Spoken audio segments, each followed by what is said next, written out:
Supreme court पढ़ रहे थे। चलो कंप्लीशन पर आ गया शायद, है ना। बताओ जरा, सुप्रीम कोर्ट में स्टार्टिंग में कितने जजेस थे?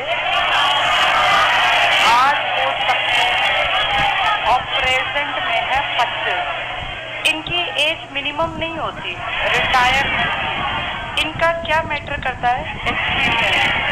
5 साल जज कहाँ पर? High court. 10 साल वकील हाई कोर्ट या राष्ट्रपति की नजर में। आज तक कितने विधि के ज्ञाता सुप्रीम कोर्ट में गए? 95% लोग 5 साल जजमेंट करने के एक्सपीरियंस के साथ कहाँ जा पाते हैं? Supreme court. सुप्रीम कोर्ट पहले फेडरल कोर्ट था, लेकिन फेडरल कोर्ट के खिलाफ सुनवाई लंदन में थी। सुप्रीम कोर्ट अंतिम अपीलीय न्यायालय है। इसका प्रारंभिक क्षेत्राधिकार हमें पता है। ऐसे केसेस जो सिर्फ और सिर्फ कहाँ जाएंगे? राज्य लड़े, राज्य यूटी लड़े, यूटी राज्य लड़े, सारे मामले कौन देखता है? Supreme court. क्या आम आदमी का मामला भी देख सकता है? अगर मौलिक अधिकारों, कौन सा आर्टिकल है ये? 32। और अगर ये दूर पड़ता हो तो सुप्रीम कोर्ट, तो हाई कोर्ट चले जाओ 226। इसका एक काम होता है, अंतिम अपीलीय है। इसके खिलाफ कोई जाना चाहे तो कहीं नहीं है। अगर राष्ट्रपति को लिखनी है तो मर्सी पिटीशन लिखनी है, इसकी शिकायत नहीं करनी किसी, हम खुश नहीं है। ये कैसी अपील कर सकते हैं आप यहाँ? अंतिम। क्या आपकी पहली अपील यहाँ हो सकती है? अगर आपका मामला मौलिक अधिकारों, बाकी हमारी कोई सुनवाई नहीं है यहाँ। एक इसका रूप है परामर्शदात्री। 2 तरह का परामर्श होता है। अगर कोई पुरानी संधि, कोई पुराने समझौते में गड़बड़ आ रही है तो राष्ट्रपति इससे पूछेगा और इसको कंपल्सरी देना पड़ेगा सजेशन। लेकिन अगर प्रेजेंट की कोई सिचुएशन है तो ये मना भी कर सकता है, इसकी मर्जी है। ये हमने सारा पढ़ लिया था, ठीक है। आज इसके आगे देखें जरा कहाँ पहुंचे हम। 146 पर अभिलेख, बस ये तो कंप्लीशन पर ही आने वाला है अब तो। चलो 146 पे आ जाओ। अभिलेख, आप सब जानते हो इसके सारे मामले क्या किए जाते हैं? रिकॉर्ड। आज तक जितने मामले आए, कब से चल रहा है ये? और क्या डेट थी? 28 जनवरी। उससे 2021 तक के हर मामले का क्या है? इस रिकॉर्ड को रखने का क्या फायदा? छोटे कोर्ट के लिए ये एग्जाम्पल, वो इन्हीं को देखते हैं। अच्छा ऐसा हुआ था 1968 में, तो बड़े कोर्ट ने क्या किया वही मैं कर दूं। और इसीलिए जब ये छोटे वाले अधीनस्थ कोर्ट के जजेस होते हैं ना, ये जो किताबें पढ़ते हैं उन सब में ये पुराने एग्जाम्पल्स ही तो पढ़ते हैं कि ऐसा केस था तो सुप्रीम कोर्ट ने क्या कहा था, तो रिकॉर्ड रखा जाता है। फटाफट से पढ़ेंगे। अभिलेख न्यायालय, संविधान के अनुच्छेद, छोड़ दो अनुच्छेद, सुप्रीम कोर्ट को अभिलेख न्यायालय घोषित करता है। ये टिक कर लो, सुप्रीम कोर्ट अभिलेख न्यायालय। इसमें क और ख पढ़ लेंगे। सुप्रीम कोर्ट के निर्णयों या कार्यवाही अभिलेख होती है, टिक कर लो, अभिलेख। और ये अभिलेख सब जगह साक्षी के रूप में रखे जाते हैं, साक्षी है ये, ठीक है। विटनेस, भाई ऐसा एक मामला आज से 30 साल पहले सुप्रीम कोर्ट में आया तो वहाँ ये जजमेंट हुआ, तो छोटे जज को लगता है अच्छा ऐसा मैं भी कर सकता हूँ, क्योंकि ऐसा किसने कर रखा है? Supreme court. तो ये विटनेस है। चौथी लाइन पीछे टिक करना। किसी भी न्यायालय में इनकी प्रामाणिकता के संबंध में कोई प्रश्न नहीं लाया जा सकता। अब मान लीजिए कोई छोटा सा कोर्ट है, डिस्ट्रिक्ट कोर्ट, क्या वो कह सकता है सुप्रीम कोर्ट ने 1988 के मामले में गलती की थी, मैं ये नोटिस कर रहा हूँ? नहीं, वो गलती पकड़नी है सुप्रीम कोर्ट पकड़ेगा। क्या सुप्रीम कोर्ट अपने पुराने डिसीजंस को चेंज कर सकता है? बिल्कुल कर सकता है। वो कभी कहता है संविधान के ढांचे में परिवर्तन नहीं करना, फिर कुछ साल बाद कहता है करना है। वो अपने डिसीजन को बदलेगा, तुम कोई नहीं हो छोटे कोर्ट जो कहो आपका डिसीजन गलत है, आपको वो साक्षी मानना है कि भाई जो इसने कह दिया वो पत्थर की लकीर है। आगे टिक कर लो। तो इनकी प्रामाणिकता के संबंध में प्रश्न नहीं कर सकता कोई भी।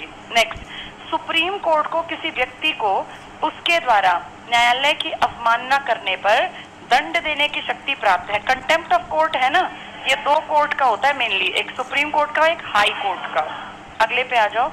न्यायालय अवमानना के लिए दंड के रूप में 6 साल के लिए सामान्य जेल भेज सकता है या 2000 रुपए तक का जुर्माना, या दोनों। तो कंटेम्प्ट ऑफ कोर्ट, कोर्ट की बात ना मानने पर जेल और जुर्माना। न्यायिक समीक्षा, क्या ये अपने कोई मान लीजिए कोई नियम बनाया, जैसे 99वां संविधान संशोधन या कृषि कानून बिल की बात कर ले, क्या सुप्रीम कोर्ट इनको एनालाइज कर सकता है? बिल्कुल कर सकता है। कई बार आप पढ़ते नहीं कि सरकार इनकी बात को भी सुने, इस तरह की बातें करता है सुप्रीम कोर्ट। सुप्रीम कोर्ट को पावर है, उसने जो पहले कभी कोई भी बात बनाई, कोई नियम बना या सरकार ने कोई कानून बनाया, इसको ये पुनः मतलब दोबारा से इसके ऊपर नजर डाल सकता है, पुनः अवलोकन या पुनरावलोकन कर सकता है।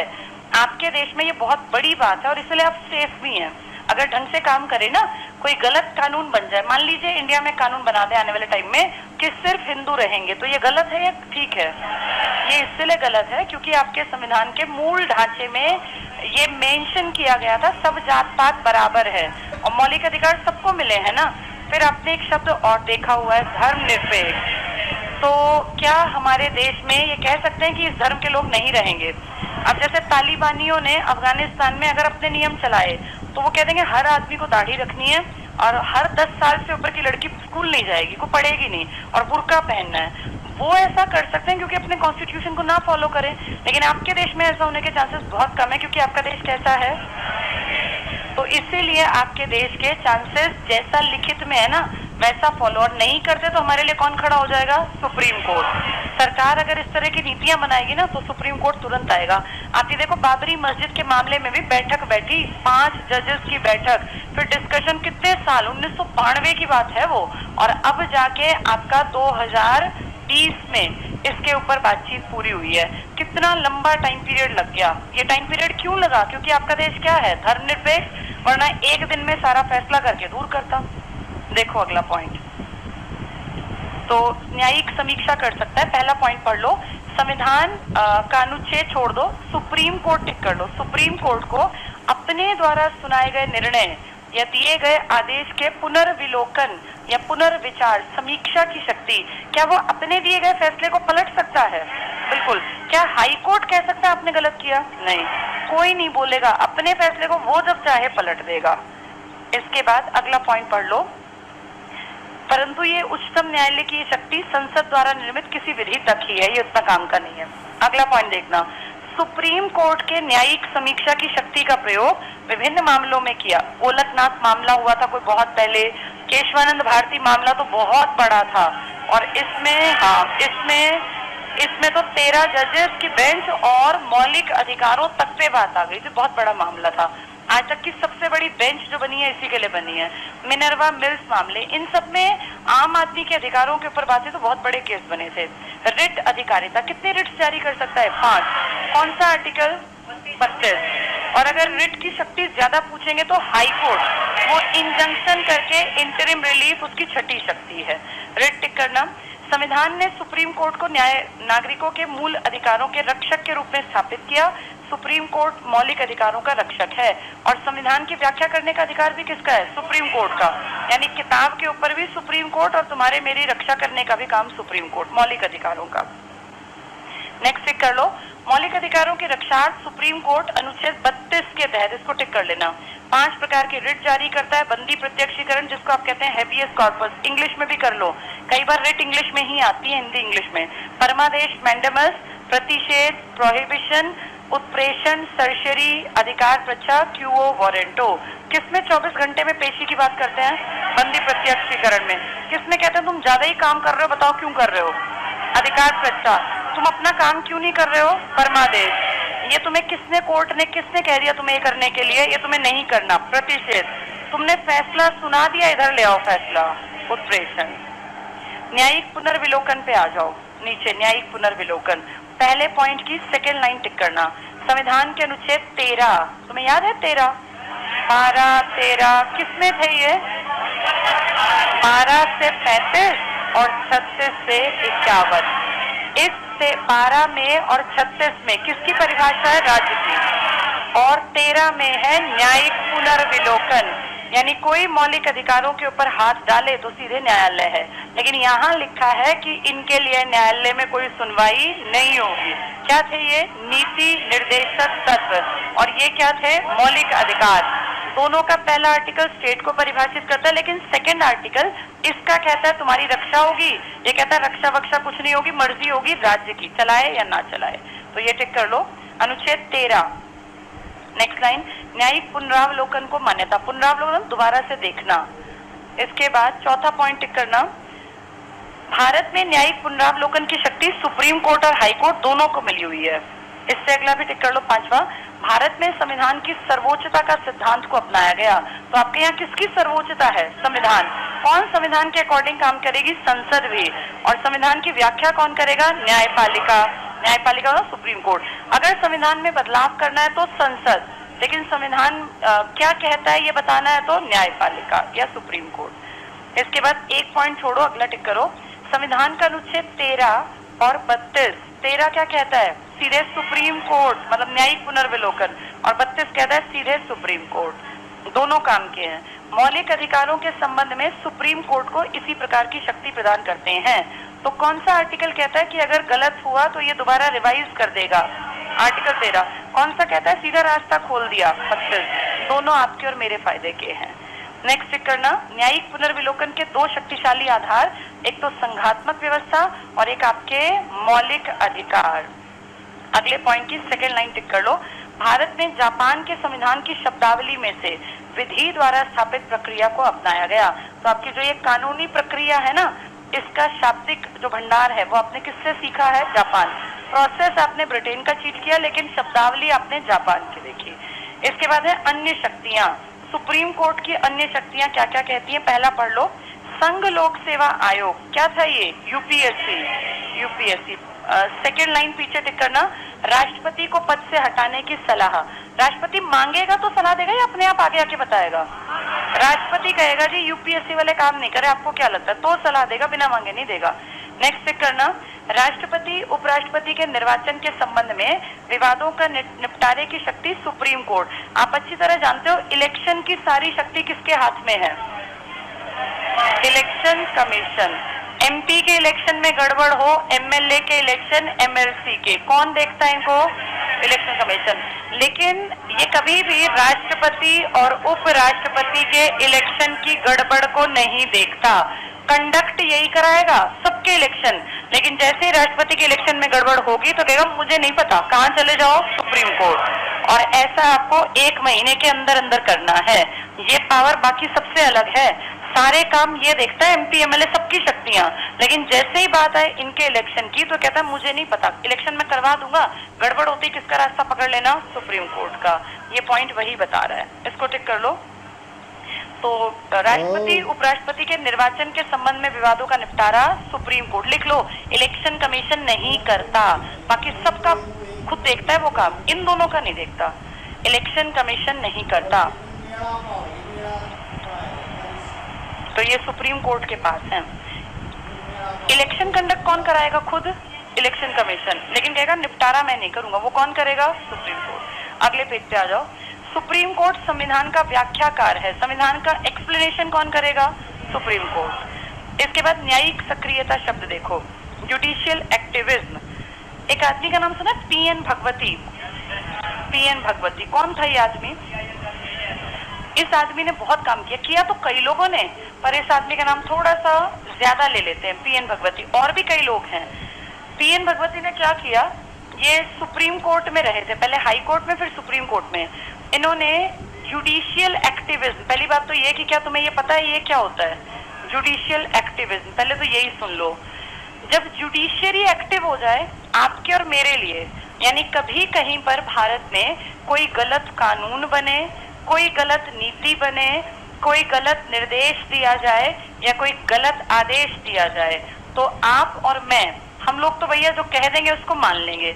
अभी सर ने आज एक उस पे लगाया था, स्टेटस पे देखा, भोपाल में लड़कों को कैसे पीटा है, लड़कियां भी थी। उनकी गलती क्या? वो रोजगार की मांग कर रहे थे कि 2021 में हमारी भर्तियां पूरी करो। पुलिस ने अच्छा मारा, और जो उनका लीडर था उसको तो बहुत ज्यादा। ये तो सोचो, टीवी कैमरे वालों के सामने इतना मारा, पीछे से कितना मारेंगे वो ले जाके। ये आपके यहाँ पे जुडिशियल एक्टिविज्म जो है ना, अगर ये एक्टिव हो तो कोई भी केस कर दे कि भाई ये क्या अधिकार है। आपके देश में क्या अपनी बात रखने का मौलिक अधिकार है? लेकिन प्रोटेस्ट हमेशा शांतिपूर्वक करना, यही गड़बड़ होती है। उन बच्चों ने क्या किया, वो ज्यादा शोर मचा रहे थे। शोर नहीं मचाना होता, ज्यादा शोर मचाने में पुलिस के पास 10 तरह की बातें, वो कुछ भी कह के कोई सा केस लगा के और उस लड़के को अंदर लंबे टाइम तक रखेंगे और फिर उनको टॉर्चर करेंगे ना, पेरेंट्स को रोज बुलाएंगे और पता नहीं कौन कौन सी धाराएं लगा देंगे। अगर आपके देश में कोई पढ़ा लिखा, मान लीजिए सुप्रीम कोर्ट, हाई कोर्ट में कोई अच्छा आदमी हो, तो वो जुडिशियल एक्टिविज्म का फील करे कि जुडिशरी के नाते, मैं जुडिशरी का एक मेंबर हूँ, मेरी जिम्मेदारी बनती है, जनता के साथ गलत हो रहा है और जिसको जहाँ प्रोटेस्ट करना है प्रोटेस्ट करने का हक मिलना चाहिए। ठीक है, वो बच्चे थे, यंग थे, उनको इंस्ट्रक्शंस दी जाती है कि बेटा ऐसे मत करो, रोड ब्लॉक मत करो, ये चीज ठीक नहीं है, इसके बाद तुम्हारे पर कार्यवाही होगी। एक हमारे देश में दिक्कत पता है क्या है, हम लोगों के पास ताकत तो है लेकिन हम लोगों को उस ताकत को सही डायरेक्शन देनी नहीं आती। पूरा इंडिया दुखी है आज, किसी स्टेट में चाहे बीजेपी की सरकार है, कांग्रेस की, हमें मतलब ही नहीं है, हमें क्या फर्क पड़ता है किसकी सरकार है।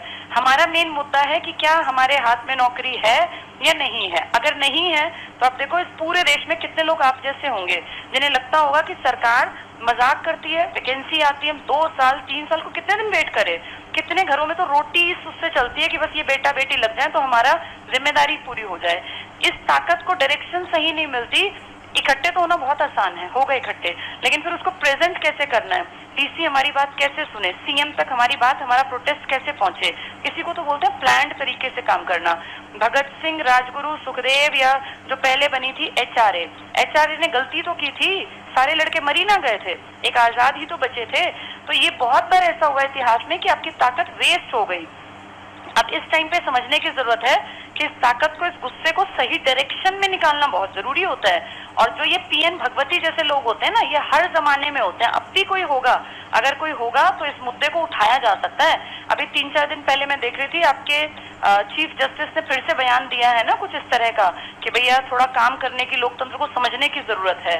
तो जुडिशियल एक्टिविज्म होता है जब कोई जुडिशरी से जुड़ा आदमी लोक हित के लिए कोई इस तरह की बात सामने रखे जो शायद आप और मैं नहीं समझ पाते, इससे हम कहते हैं जुडिशियल एक्टिविज्म है। ये एक्टिविस्ट होते हैं ना, जैसे समाज में कुछ एक्टिविस्ट हैं, पर्यावरण के लिए काम करते हैं, जानवरों के लिए काम करते हैं, ऐसे ही ये लोग न्याय के लिए काम करते हैं, तो इसको कहते हैं जुडिशियल एक्टिविज्म।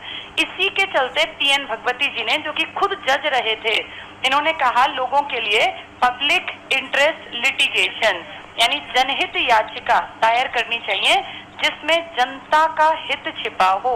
और मान लीजिए सरकार उस पर ध्यान नहीं दे रही, सरकार ने कहीं पे न्यूक्लियर पावर प्लांट लगा दिया, अब ये ऐसी जगह लगा दिया जहां घनी आबादी है, तो ठीक किया गलत किया।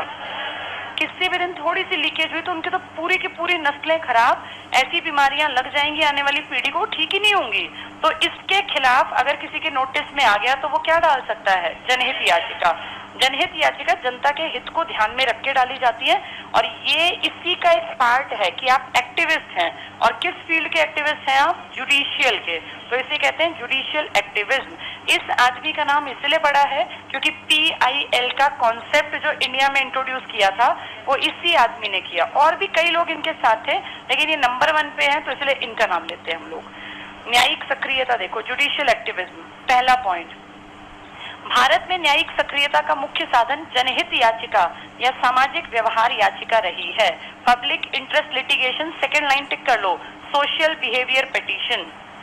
इसके बाद 3 पॉइंट सिर्फ रीडिंग के हैं, चौथा पॉइंट टिक करना, मतलब ऊपर से 5वां हो गया। भारत में न्यायिक सक्रियता के विकास में महत्वपूर्ण भूमिका न्यायमूर्ति पीएन भगवती की है। भगवती जी का बहुत बड़ा योगदान है PIL में, वरना PIL भी न लगती। इसके बाद इसमें देखो डॉटेड पॉइंट्स के लास्ट पे आ जाओ, ये पेपर में आने के पॉइंट हैं। न्यायिक सक्रियता द्वारा न्यायालय ने जनहितवाद के माध्यम से समाज के कमजोर वर्गों, विशेषकर आर्थिक और सामाजिक दृष्टि से शोषित वर्गों के हितों का संरक्षण किया है। तो PIL पब्लिक इंटरेस्ट लिटिगेशन है, कहीं पे पोल्यूशन बहुत हो रहा है, कोई नुकसान होने वाला है, तो कोई भी जुडिशरी से जुड़ा या कोई भी पढ़ा लिखा आदमी जनता के हित को देखते हुए क्या डलवा देता है, पब्लिक इंटरेस्ट लिटिगेशन। इसमें सुप्रीम कोर्ट में मामला चल पड़ता है और सुप्रीम कोर्ट में कोई भी जज या कोई भी वकील उसकी वकालत कर लेगा, जरूरी नहीं वो खुद करे, वो सिर्फ नोटिस में ले आएगा, PIL दायर करेगा, फिर प्रोसेस अपने आप चलेगा। जनहित याचिका अथवा लोक हितवाद, नीचे देखो हेडिंग, सेकंड पॉइंट टिक करना। जनहितवाद की उत्पत्ति अनुच्छेद 226 के तहत हुई। 226 किसकी बात करता है, हाई कोर्ट में क्या जाती है, रिट। नेक्स्ट टिक करना, जनहितवाद सार्वजनिक हित से जुड़े हुए वाद हैं जिनमें समाज के शोषित, निर्धन और असहाय लोगों के हितों की रक्षा की जाती है। नेक्स्ट, भारत में लोकहितवाद न्यायिक सक्रियता का लक्षण है। अगर जुडिशियली हम लोग एक्टिव हैं तो हम कहेंगे हम इस तरह की याचिकाएं लगाएंगे जो सबके हितों से जुड़ी हैं। नेक्स्ट है जनहितवाद संविधान के अनुच्छेद 39A किस में आएगा? हाँ, नीति निर्देशक तत्व में लोकहितवाद की बात करेगा। सामाजिक न्याय के उद्देश्य की प्राप्ति में सहायक महत्वपूर्ण उपकरण है। ठीक है, तो ये लोकहितवाद तुम्हारे फायदे की बात करता है। जैसे आज भारत की कंडीशन है ना, बहुत सालों पहले ऐसी कंडीशन फ्रांस की भी थी। मैंने शायद एक दिन फिर बताया था बीच में। फ्रांस के लोगों ने क्या किया था?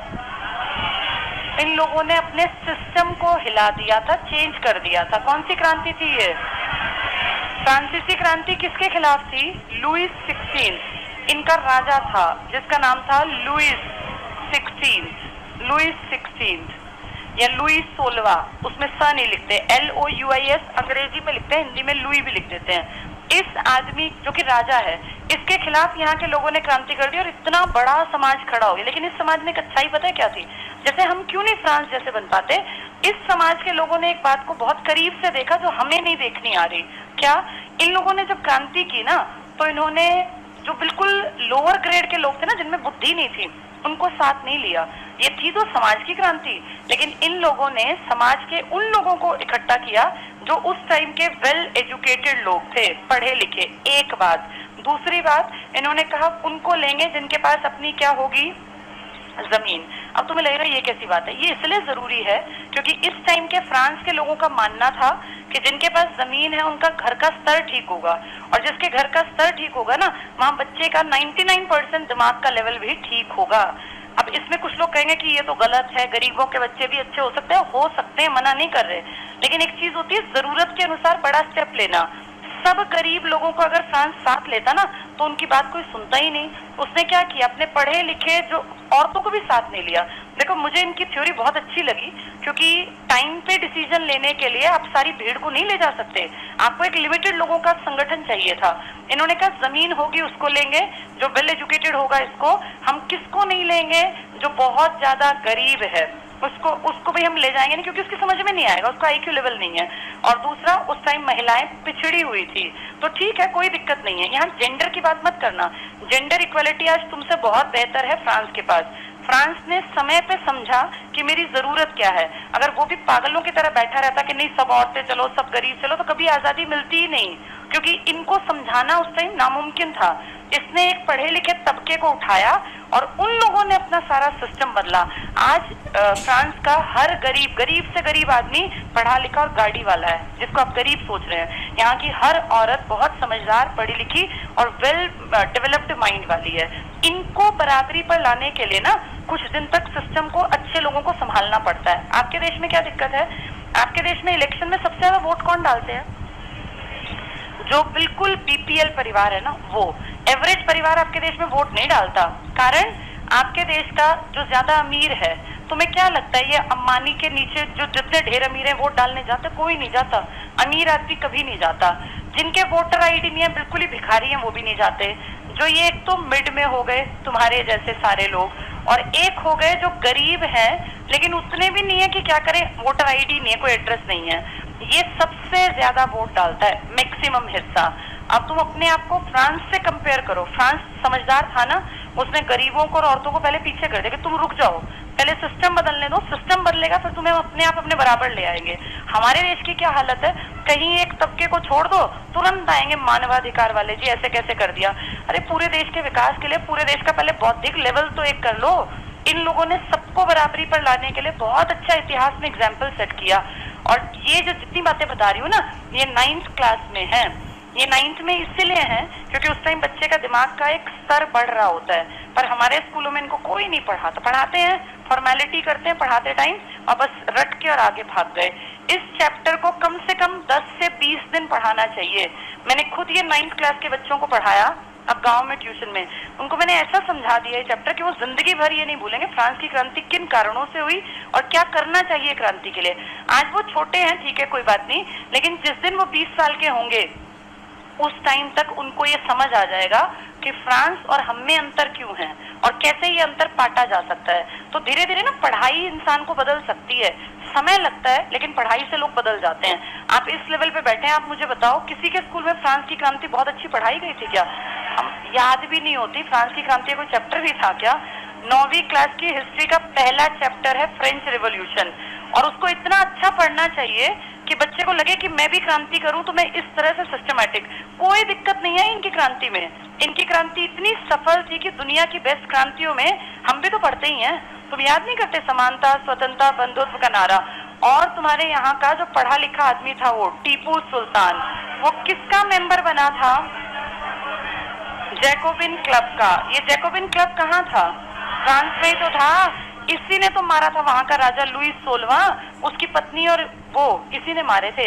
इसका मेंबर तुम्हारा टीपू सुल्तान। टीपू सुल्तान एक समझदार आदमी था और टीपू सुल्तान की इससे साठगांठ बहुत बढ़िया चल रही थी, पर इसका वो लेटर मस्कट में पकड़ा गया और इसको मार दिया। नहीं तो फ्रांसीसी क्रांति का प्रभाव इंडिया पर भी दिखाई देता, वो मदद करते।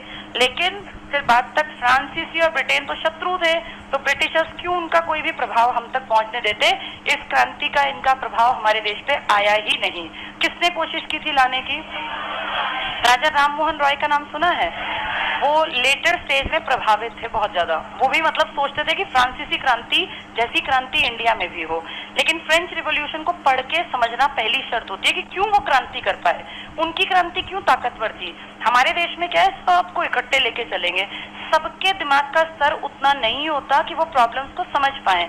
अभी भी आप देखो, जहाँ बच्चे इकट्ठे होते हैं तो उनमें से आधे को तो अकल ही नहीं होती कि हम इकट्ठे क्यों हुए हैं। वहां कोई बोल रहा है कोई इंपॉर्टेंट बात तो वो सुन नहीं रहे होते, वो अपनी सेल्फी ले रहे हैं, फोटो खींच रहे हैं, लाइव कर रहे हैं, ऐसे तो कर रहे होते हैं ना। खुद सोचो, ऐसे क्रांतियां आती हैं। क्रांति के लिए ना बहुत समझदार टाइप के लोगों को इकट्ठा होना होता है। ये भीड़ जो है, इस पे तो पुलिस आएगी, डंडे मारेगी, भगा देगी। तो पहली चीज हम चीज का मोटो समझे, हम क्यों ऐसा कर रहे हैं, क्या हमारा टारगेट और हमें किस डायरेक्शन में चलना है। उस मामले में फ्रांस को सच में पढ़ा और समझा जाना चाहिए। वो क्यों ऐसा कर पाए, हम क्यों नहीं कर पाते। हम 2021 में अपनी सरकार के विरोध में कोई स्टेप नहीं ले पाते और वो 1700 में वो सब काम कर गए। तो इसका मतलब उनमें कुछ तो था। ये था क्या? उनको ये अकल थी कि किसको साथ लेना है और किसको फिर बराबर बाद में लाना है। हमने क्या कर रखा है, भेड़ चाल, एक है तो सब। ये सब वाला कॉन्सेप्ट जो है ना, कामयाब नहीं है ये। चलो पेज 149 पे आ जाओ। सर्वोच्च न्यायालय की स्वतंत्रता। आपका सुप्रीम कोर्ट स्वतंत्र है, हाँ, लेकिन फिर भी आपके सुप्रीम कोर्ट में हाथ पैर कोशिश करता है कि चला पाए आपकी कार्यपालिका। इसमें तीसरा पॉइंट टिक करना, न्यायाधीशों की नियुक्ति में कार्यपालिका का हस्तक्षेप का अभाव है। इन्होंने तो कोशिश कर ली थी कि हम चलें, क्या बना दिया था, एनजैक। ये तो खुद सुप्रीम कोर्ट के जजेस ने अपने देखा रहे हमारे ऊपर हावी हो रहे हैं, इसको खत्म करवाया, वरना आज एनजैक होता और एनजैक में भी ऐसे पेपर लीक हो रहे होते जैसे तुम्हारे एचएससीसी के या एसएससी के। क्यों ना लीक होते, क्यों ना ऐसे बड़े बड़े जजेस को बनाते जो इनके फेवर का काम करते। एक पॉइंट छोड़ के अगला टिक कर लो, न्यायाधीशों को प्राप्त विशेष अधिकार, यानी न्यायाधीश के अपने कर्तव्य पालन में किए गए आचरण पर संसद या राज्य विधानमंडल के किसी सदन में चर्चा नहीं की जा सकती। यानी राज्य जो ये है ना, सुप्रीम कोर्ट, हाई कोर्ट, अगर ये दो गलती कर दे, क्या गलती, एक तो ये कदाचार और दूसरा इनका ये क्या ना रहे, सक्षम ना रहे, तो ये शारीरिक या मानसिक रूप से सक्षम ना हो। मान लीजिए इनका बिहेवियर है कदाचार के अलावा, तो क्या इस पे इसने इस कोर्ट में ऐसे कैसे फैसला कर दिया, इसको मैं देखूंगा, इसके खिलाफ हम ऐसा नहीं कर सकते। इसके बिहेवियर पे आप डिस्कशन नहीं करेंगे, कदाचार है तो करेंगे वरना नहीं। तो ये टिक कर लो, चर्चा नहीं की जा सकती। ऐसा आर्टिकल 121 और 22 में लिखा हुआ है आपके कॉन्स्टिट्यूशन में, लिख लो यहाँ, अनुच्छेद 121, 122 ये मेंशन है। चलो आगे पढ़ेंगे। न्यायपालिका को अपनी अवमानना के लिए दंड देने की शक्ति प्राप्त है। अगला पॉइंट, न्यायाधीशों को प्राप्त वेतन भत्ते भारत की संचित निधि पर भारित होते हैं, इसीलिए संसद में मतदान नहीं हो सकता। संचित निधि पर भारित क्या होते हैं? एक होता है संचित निधि से पैसे दिए जाते हैं और एक लिखते हैं संचित निधि पर भारित व्यय। इस शब्द का मतलब है, इसका मतलब है जिसपे आप लोकसभा और राज्यसभा में वोटिंग ना करा पाए, उसे हम कहते हैं संचित निधि पर भारित व्यय। सबकी सैलरी भारित व्यय में नहीं आती, बहुत सारी सैलरीज पे डिबेट डिस्कशन हो सकता है, लेकिन सुप्रीम कोर्ट हाई कोर्ट के जजेस की सैलरी पर भारित व्यय है। इसका मतलब क्या नहीं कराओगे आप? वोटिंग नहीं होती 2/3 50% +1, ये नहीं करानी, यानी इनकी सैलरी घट नहीं सकती। इससे क्लियर हो गया, ये टिक कर लो, भारित व्यय। फिर आगे टिक करना, इसलिए विधायिका के हस्तक्षेप से बाहर इस पर संसद में मतदान नहीं हो सकता। ये इसको काट नहीं सकते सैलरी को। अगला पॉइंट, संसद द्वारा न्यायपालिका के कार्य क्षेत्र में कटौती नहीं की जा सकती। आप सब जानते हो सुप्रीम कोर्ट क्या पूरे देश में कहीं भी जा सकते हैं? यहाँ के जजेस क्या ये किसी के मामले को मंगवा सकते हैं, मामले को ट्रांसफर कर सकते हैं? हाँ, तो इसमें संसद कह देगी कि तुम दिल्ली हाई कोर्ट में नहीं जाओगे। कह सकती है? ऐसा नहीं कह सकती। वही पॉइंट है ये, कार्य क्षेत्र में कटौती नहीं। अगला पॉइंट पढ़ लो, मुख्य न्यायाधीश को बिना कार्यपालिका के हस्तक्षेप के अपना स्टाफ नियुक्त करने की स्वतंत्रता है। अगला पॉइंट, न्यायाधीशों के कार्यकाल की समाप्ति पर सेवानिवृत्ति के बाद वकालत करने पर प्रतिबंध है। क्यों प्रतिबंध क्यों लगा रखा है? ये सुप्रीम कोर्ट है, इसकी बराबरी का कोई है नहीं, इससे ऊंचा कोई है नहीं, इसलिए नहीं कर सकते। नेक्स्ट पॉइंट, भारत में न्यायपालिका और संसद दोनों सर्वोच्च हैं। संसद का मुखिया कौन? राष्ट्रपति, और न्यायपालिका का सीजेआई। तभी तो बराबरी पर है, तभी सलाह मांगते हैं। आगे टिक कर लो, दोनों के बीच संतुलन। तीसरी लाइन टिक करना, अनुच्छेद 121-122 में न्यायपालिका विधायिका के बीच शक्ति पृथक्करण के साथ ही नियंत्रणकारी समन्वय। क्या लिखा है? इनके बिहेवियर पे ये डिस्कशन कर सकते हैं क्या? सिर्फ 2 कारणों से इम्पीचमेंट जैसा प्रोसेस है, कदाचार और कदाचार बहुत गलत व्यवहार होता है। ये नहीं कि इसने ये क्या किया, छोटी मोटी बात। इसके बाद अगले पॉइंट में आ जाओ, भारत में संविधान की सर्वोच्चता का सिद्धांत है। आपके यहाँ संसद सर्वोच्च है या संविधान? आपका संविधान, ना आपकी न्यायपालिका सर्वोच्च और ना आपकी संसद सर्वोच्च। दोनों के ऊपर कौन बैठा है? संविधान। संविधान में चेंज कौन करेगी? संसद। संविधान का एक्सप्लेनेशन कौन देगा?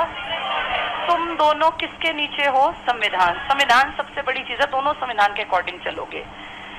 इसके बाद अगले पॉइंट में दूसरी लाइन पीछे टिक कर लो, यहाँ उच्चतम न्यायालय को संविधान का व्याख्याकार और मूल अधिकारों के संरक्षक के रूप में प्रतिस्थापित किया गया।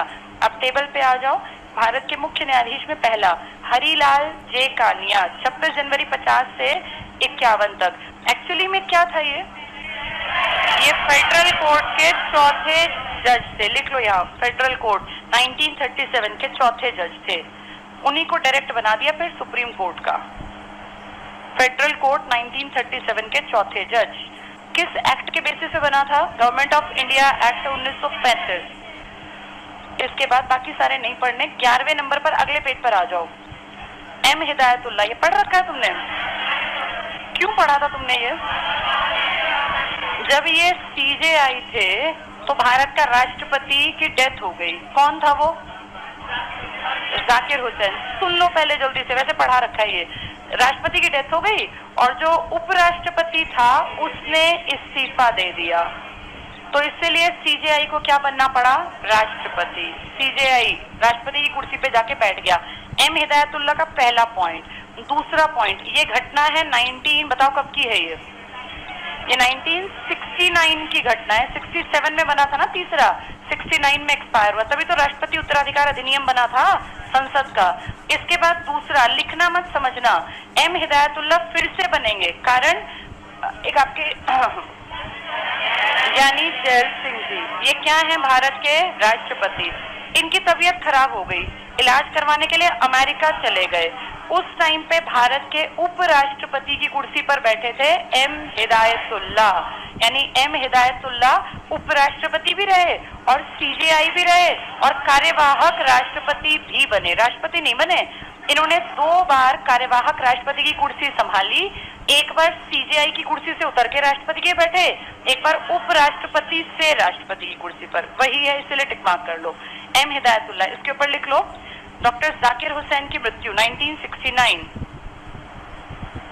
डॉक्टर जाकिर हुसैन की मृत्यु 1969। वहीं लिख लो, वीवी गिरी का इस्तीफा, उपराष्ट्रपति वीवी गिरी का इस्तीफा।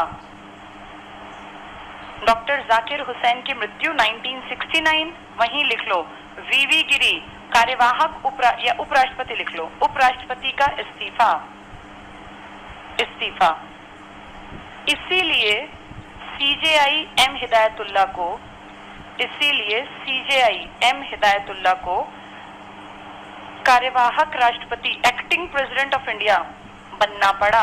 अब इसका अपने आप कार्यकाल देखो 68 से 70, और तुम किस सन की घटना लिख रहे हो? कब मरा है वो आदमी? 69 में। उसके 2 महीने बाद इस्तीफा दे दिया। तो 69 में भारत का CJI कौन था? M हिदायतुल्लाह, इसलिए लिखा हमने। दूसरी घटना कब हुई है? 1982 में। उस टाइम ये CJI नहीं थे, तब तो CJI कोई और था। यही लिख लो दूसरे पॉइंट में, लिखो ज्ञानी जैल सिंह जी। ज्ञानी जैल सिंह जी 1982 में इलाज कराने अमेरिका गए। ज्ञानी जैल सिंह जी, राष्ट्रपति लिख लेना, राष्ट्रपति ज्ञानी जैल सिंह जी 1982 में इलाज कराने अमेरिका गए। तब उपराष्ट्रपति थे M हिदायतुल्लाह, तब उपराष्ट्रपति थे M हिदायतुल्लाह। तो इसलिए क्या बन गए फिर ये राष्ट्रपति, कुछ दिनों के लिए कार्यवाहक राष्ट्रपति बने, इसलिए कार्यवाहक राष्ट्रपति बने।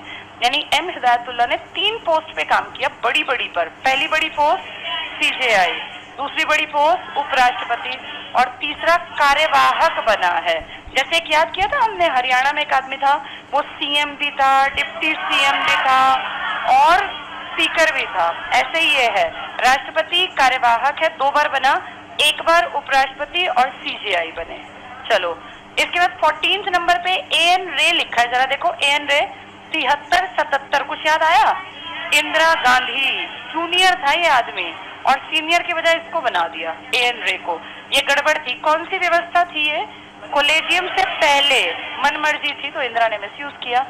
इसके बाद यहाँ पे आ जाओ, एक YB चंद्रचूड़ लिखा है, देखो YB चंद्रचूड़ 16th नंबर पे लिखो, सबसे लंबा कार्यकाल YB चंद्रचूड़ का। बाकी तो इसमें ढेर सारे हैं, सबके नाम तो नहीं याद हो सकते ना। अब इसमें आ जाओ लास्ट में, अब तो 48 लिखेंगे हम, 48वां NV रामन्ना लिख लो, NV रामन्ना। नुथलापति वेंकट रामन्ना, तुम NV रमन्ना लिख लो, NV रमन्ना। यहाँ पे कार्यकाल किस हिसाब से होता है? सालों से या एज से? ज्यादातर तो 6 साल देखते हैं, पर 6 साल बहुत कम लोग पकड़ पाते हैं, इक्के दुक्के। चलो ये टॉपिक